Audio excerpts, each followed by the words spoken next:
ওই কি রে, ওই কি রে, আওয়ামী লীগ আওয়ামী লীগ।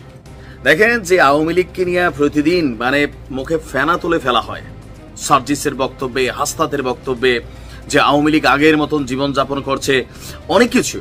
ইভেন যখন বিএনপি বলল যে আওয়ামী লীগের মধ্যে যারা অপরাধ করে নাই, অন্যায় করে নাই, ইভেন যাদের কোনো দুর্বৃত্তায়নের গল্প নেই, যারা আওয়ামী লীগের ফেসিজম ইস্যুগুলোতে কথা বলেছে, প্রতিবাদ করেছে, তারা চাইলে বিএনপিতে যোগদান করতে পারবে। এই নিয়ে এনসিপিতে তুমুল সমালোচনা হলো।